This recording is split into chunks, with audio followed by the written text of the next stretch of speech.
Viewers, wherever you're watching us, it's another edition of Education Forum, and this time around we are looking at kind of a sensitization program that the Directorate of Planning at the Ministry of Basic and Secondary Education is undertaking in all the regions, where they are bringing together head teachers as well as the chairpersons of the SMC, that is School Management Committee, to train them on what the Directorate is planning to introduce. That's the scorecards for participatory performance monitoring system, and then that's why these people are here. And then this that monitoring card that they want to introduce is going to be looking at a range of issues in our schools, like we have, because we already have this other one in circulation. That's the school scorecard, which has been used. It has a lot of factors in it, that a lot of quality determinants,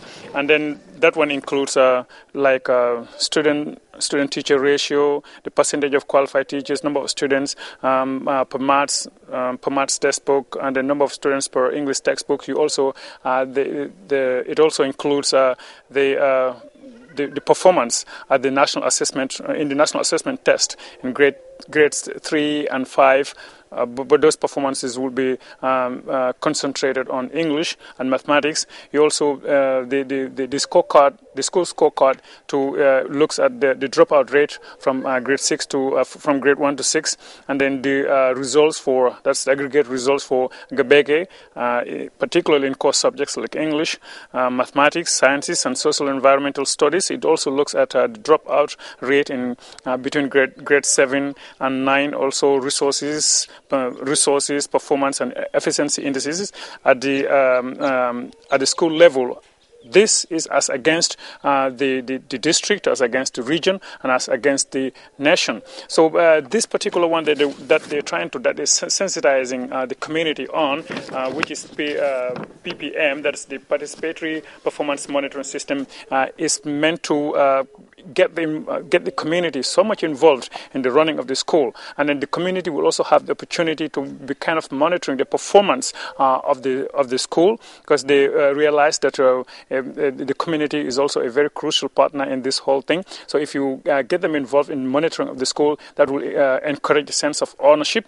They will take ownership of the school. They'll be very concerned. It's not just going to be like having my kid in school and that is it. You would also realize that you have a great stake in improving the performance of your child, the very child that you've taken to school. And your involvement in the monitoring of the performance of the school will definitely go a long way in helping improve the academic performance of that school. So that's what is going on. So we'll be talking to some of the trainees. We'll be also talking to some of the trainers, and we'll be sounding their opinion on the rationale behind this, and then what actually it entails. Usually, regional offices also served as venues where officials of the directorates were convoked to get the feel of the about-to-be introduced participatory performance monitoring through school performance monitoring meetings that should be staged yearly by the lower basic schools and the communities. PPM means participatory performance monitoring. And I need to explain those three words to you. Participatory. It's the participation of the community in the life of the school to encourage and aid its success. And its success is measured by the second word, participatory performance. Performance is exam performance, whether it's NAT results, whether it's GABAK. Participation then from the community to help the performance of a school in terms of its exam results. Monitoring is important, an important word, because already we know that schools have an internal monitoring system. And that internal monitoring system monitors the professional behaviour of teachers.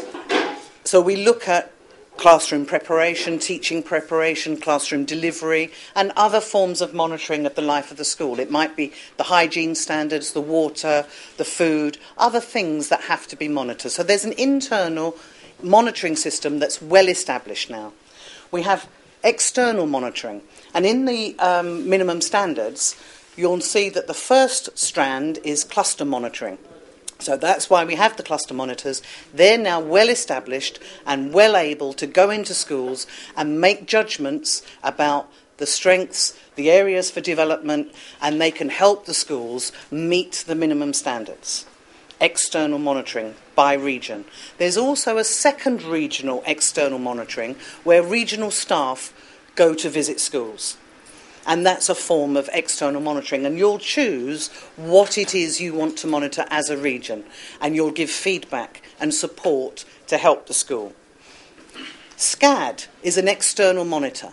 SCAD chooses schools all around the country and then goes and applies the minimum standards to those schools to check, are the cluster monitors in line? Is the scoring right? What are we seeing in schools from a different pair of eyes, a different perspective?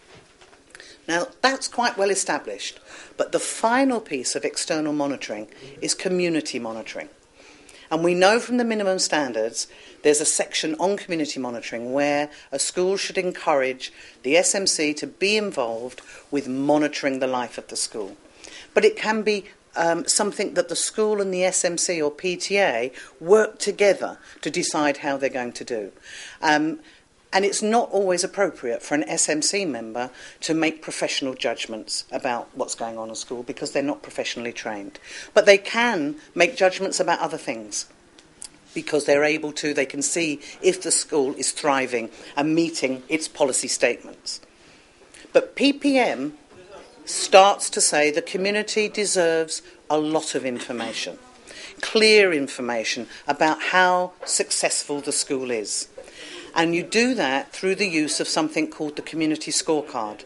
And I don't know how many of you are aware of something called the school report card and the community scorecard, but it starts to make transparent information about each individual school so that once a year the community can get together and look at information about the school that's been collected centrally, and that information can be shared. I'm going to show you the community scorecard as part of this presentation, and we'll go through what it looks like at the moment. It's not absolutely finished yet, but it's nearly finished. Okay, people are looking at the poster. We'll come to the poster shortly and explain why we have that poster and what it's for. So, why PPM? Why have we decided to do this? Well, largely because education research shows the more you can involve a community in the life of a school, the more likely a school is to be successful. And that can take different forms, but if the community is involved, particularly the parents, then you'll get all sections of the life of a child covered. The teachers are doing their job, the ministry is doing their job by providing the books and the furniture and the buildings, and the parents are doing their job by providing time for children to do homework, to come to school on time, to attend regularly. So everyone has a part to play in the success of students in a school. We know that research tells us this is a good thing. We also know that it's been implemented in 2 other African countries, Ghana and Uganda. And in terms of Ghana, it's been around for about 10 years, Uganda about 7 or 8 years. And they have noticed an improvement. And it's part of their monitoring processes that they've implemented in their systems that have shown that this works. Back in 2002, Mr. Jeng and Mrs. Njai from HR led a group to Ghana to look at it in action. And there was talk back then in 2002, 2003 of this PPM. But for lots of reasons, the timing wasn't right. It couldn't get off the ground. The timing is right now. So now we have to implement PPM.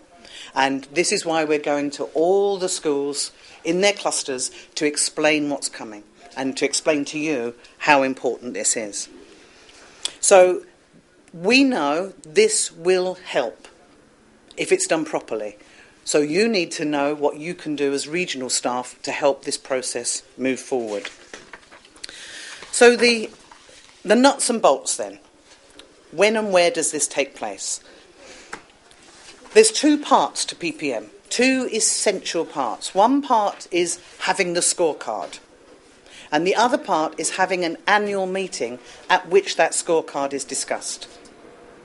So when is this annual meeting? For this academic year, What we plan to do is do the sensitisation now. We will train the chairpersons of these meetings in January, February, produce a handbook. The scorecards should be ready so that we can go for the first annual meetings in March or April of 2012. But all subsequent academic years, it will hopefully take place between October and November. Now, we can't have a single date because every school should be free to choose its own date. But the idea is that you complete your exams in the summer term. The exams are marked, the results are known. When the results are known, it goes into the scorecard. Then you can have your meeting. All right? So that's why we're thinking October, November, every year after this year. So that's what we're looking at. Now, where should these meetings